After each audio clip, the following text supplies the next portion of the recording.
নমস্কাৰ পুনৰবাৰ আপোনালোকৰ মাজলৈ আজি বেলেগ এটা ভিডিঅ' লৈ আহিছোঁ। আপোনালোক সকলো ভালে আছে চাগৈ।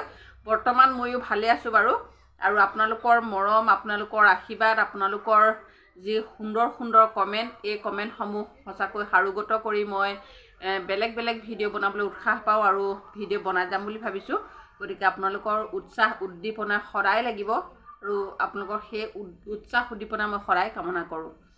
আজি লৈ আহিছোঁ আপোনালোকক এটা সকলোকে ভাল খবৰ এটা দিবলৈ। আমাৰ কৰ্মীসকলৰতো ভাল খবৰ বিশেষ তেনেকুৱা এতিয়ালৈকে একো পোৱাই নাই, কিন্তু আশা কৰ্মীসকলৰ যি ভাল খবৰ এটা যোৱাকালি মানে কেবিনেট সিদ্ধান্তত ঘোষণা কৰিছে, সেই মানে খবৰটো আপোনালোককো বা আমাৰ বান্ধৱীসকলকো জনাওঁ। কিন্তু আমাৰ এটা দুৰ্ভাগ্য হৈছে, মানে দুৰ্ভাগ্যৰ কাৰণে এই ভিডিঅ'টো বনাইছোঁ।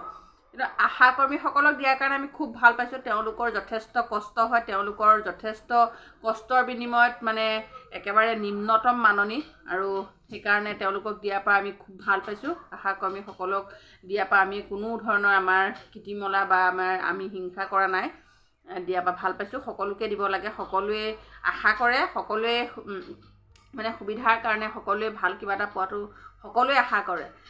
এতিয়া মানে যোৱাকালি যি কেবিনেটত মুখ্যমন্ত্ৰী ডাঙৰীয়াই তেওঁলোকক স্কুটি প্ৰদান কৰাৰ এটা মানে কেবিনেট সিদ্ধান্ত কৰিছে, আৰু কিমান কোটি টকা তেওঁলোকৰ বাজেট ঘোষণা কৰিছে, বাজেটত ধৰিছে মানে। কিন্তু এতিয়া ইলেকশ্যনৰ আগত দিয়ে নে নিদিয়ে সেইটো কিন্তু আমি ক'ব নোৱাৰিম। সেইটো বা মুখ্যমন্ত্ৰীয়েও কি কাৰণে ইলেকশ্যনৰ আগমুহূৰ্তত ঘোষণা কৰিছে সেইটো হয়তো কোনেও নাজানে।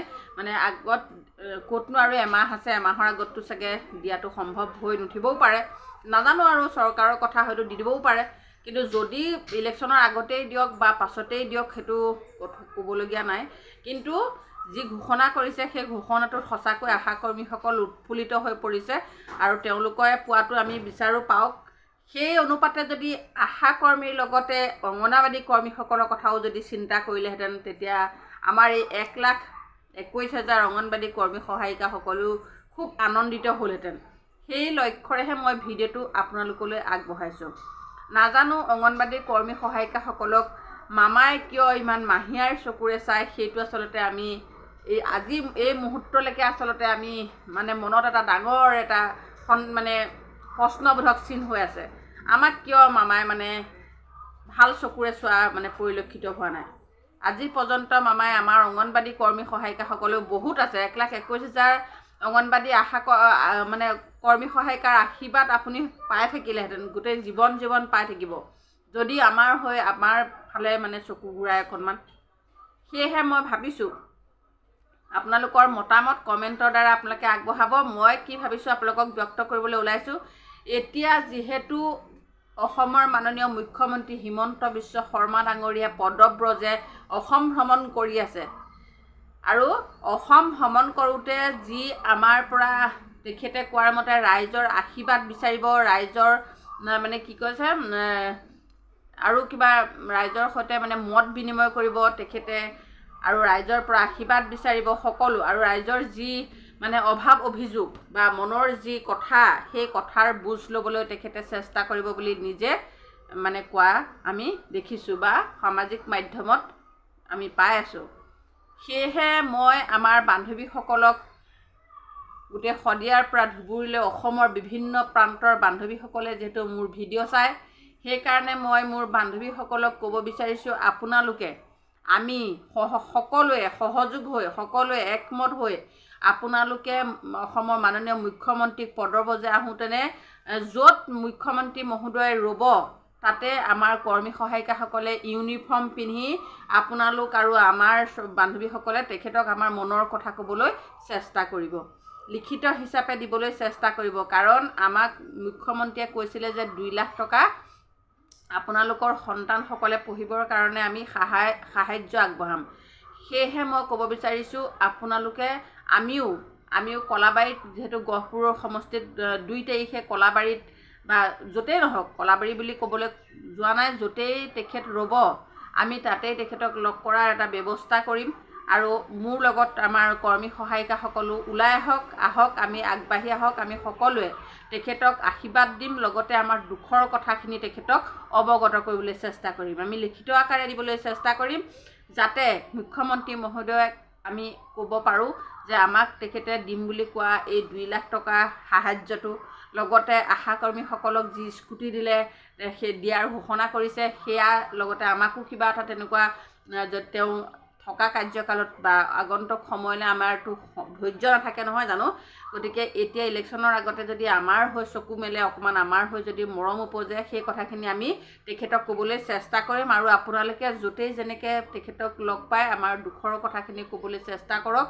লিখিত আকাৰেই হওক বা মুখেৰেই হওক আপোনালোকে মনত পেলাই দিব বুলি আশা কৰিছোঁ। আৰু আমি ক'ত ৰয় আমি খবৰ খাতিটো লৈ থাকোঁ। অহা 2 মাৰ্চত আমাৰ গহপুৰত তেখেত উপস্থিত হ'বহি। সেয়েহে তেখেতক আমি লগ কৰাৰ চিন্তা চৰ্চা কৰিব লাগিব, কৰিছোঁ ইতিমধ্যে। মই কেইবাগৰাকী মোৰ বান্ধৱীৰ লগত কথা পাতিলোঁ। এইকেইদিন সেইটো বিষয়ত কথা পাতি মাথাটো খটুৱাই আছোঁ, কেনেকৈ কি লিখিলে ভাল হ'ব। আপোনালোকলৈও মই এইকাৰণে ভাবিছোঁ আপোনালোকে কমেণ্ট কৰক। মানে আমিতো 2 লাখ টকাৰ কথাটো তেখেতক উনুকিয়াই দিমেই, লগতে আৰু আমাৰ দৰমহাটো ইতিমধ্যে 1500 টকা এটা দিলে। আৰু এতিয়া দৰমহা বঢ়োৱাৰ কোনো যিমান চিঞৰিলেও এতিয়া তেখেতে পইচা নবঢ়ায়, সেইটো 100% সঁচা কথা। কিন্তু আমাক যে সাহায্যটোকে যদি দিয়ে বা তেনেকুৱা ধৰণৰ আমাৰ যি দুখৰ কথা, আমাৰ সন্তানক যি পঢ়ুৱাবৰ কাৰণে হাহাকাৰ অৱস্থা হৈ আছে, সেই কথাটো আপোনালোকে উনুকিয়াই দিয়ক। এজনীয়ে ক'লে হয়তো তেওঁ মানে গুৰুত্ব নিদিব, দুজনীয়ে ক'লে গুৰুত্ব নিদিব। যদি একেটা কথাকে যদি গোটেই অসমত হেজাৰ হেজাৰ ছোৱালীয়ে যদি তেখেতক অৱগত কৰে, তেখেতৰ নিশ্চয় অকণমান হ'লেও মনটো গলাৰ চান্স আছে। আৰু আমি তেখেতক আশীৰ্বাদ দিম যদি আমাৰ হৈ তেখেতে এই ভাল কামবোৰ যদি অনাগত সময়ত বা তেখেতে কৰাৰ চেষ্টা দেখোঁ, আমি সদায় আশীৰ্বাদ দিম, সদায় তেখেতৰ লগত থাকিম, নহয়নে বাৰু? আপোনালোকে কমেণ্ট কৰিবচোন। সেয়েহে মই আজি এই ভিডিঅ'টো অতি সোনকালে আপোনালোকলৈ পঠাবলৈ চেষ্টা কৰিছোঁ। এই ভিডিঅ'টোৰ জৰিয়তে আপোনালোকে সকলোকে শ্বেয়াৰ কৰক। এই ভিডিঅ'টো বহুত দৰকাৰী ভিডিঅ', কাৰণ মুখ্যমন্ত্ৰী মহোদয়ক আমি পদূলিৰ মূৰতে যদি লগ পাই পেলাই আমাৰ দুখৰ কথা নকওঁ, তেতিয়াহ'লে আমি গুৱাহাটীত গৈ দিন ৰাতি খাপ পিটিও তেখেতক আমি লগ ধৰিব নোৱাৰিম। আমি বহুত যোগাযোগ কৰি আছোঁ, তেখেতক লগ ধৰাৰ প্ৰচেষ্টা চলাই আছোঁ, কিন্তু এতিয়ালৈকে পৰা নাই। গতিকে সেয়েহে আপোনালোকৰ পদূলিৰ মূৰতে তেখেতক লগ পাব আৰু পদূলিৰ মূৰতে আমাৰ দুখৰ কথাবিলাক ক'বলৈ চেষ্টা কৰক। সকলোৱে সুন্দৰকৈ লিখা কাগজখন লিখক, খামত ভৰাওক আৰু তেখেতক দিয়াৰ চেষ্টা কৰক। লগতে মুখেৰেও মুখ্যমন্ত্ৰী মহোদয়ক আমাৰ দুখৰ কথাখিনি ক'বলৈ চেষ্টা কৰক। আহি আছে তেখেতৰ পদব্ৰজে, তেখেত গোটেই অসম ঘূৰি আছে আৰু য'ত যেনেকৈ তেনেকৈ আমাৰ ছোৱালী গোট খাওক, ইউনিফৰ্ম পিন্ধক, বেজ মাৰক, মাৰি তেখেতক সুন্দৰকৈ যাতে কোনো ধৰণৰ আমাৰ কথাৰ পৰা যাতে বিষাক্ত বা কিবা তেনেকুৱা ধৰণৰ বিয়পি নাযায়, তেনেকুৱা ধৰণে আপোনালোকে লগ ধৰক আৰু তেখেতক কথা কওক। আমিও তেনেকেই ভাবি আছোঁ। আমি কেইগৰাকী মানে আমি কলাবাৰী হওক, য'তেই নহওক, কলাবাৰী বুলি ক'বলৈ যোৱা নাই, য'তেই নহওক আমি তেখেতক লগ ধৰাৰ চিন্তা চৰ্চা কৰিছোঁ। অহা 2 মাৰ্চত আহক, সহযোগ কৰক মোৰ লগত আৰু কমেণ্ট কৰক। আমাৰ গহপুৰৰ পৰা আমি তেখেতক লগ ধৰাৰ চিন্তা কৰিম। ধন্যবাদ। আকৌ ভিডিঅ' লৈ আহিম এই বিষয়ে।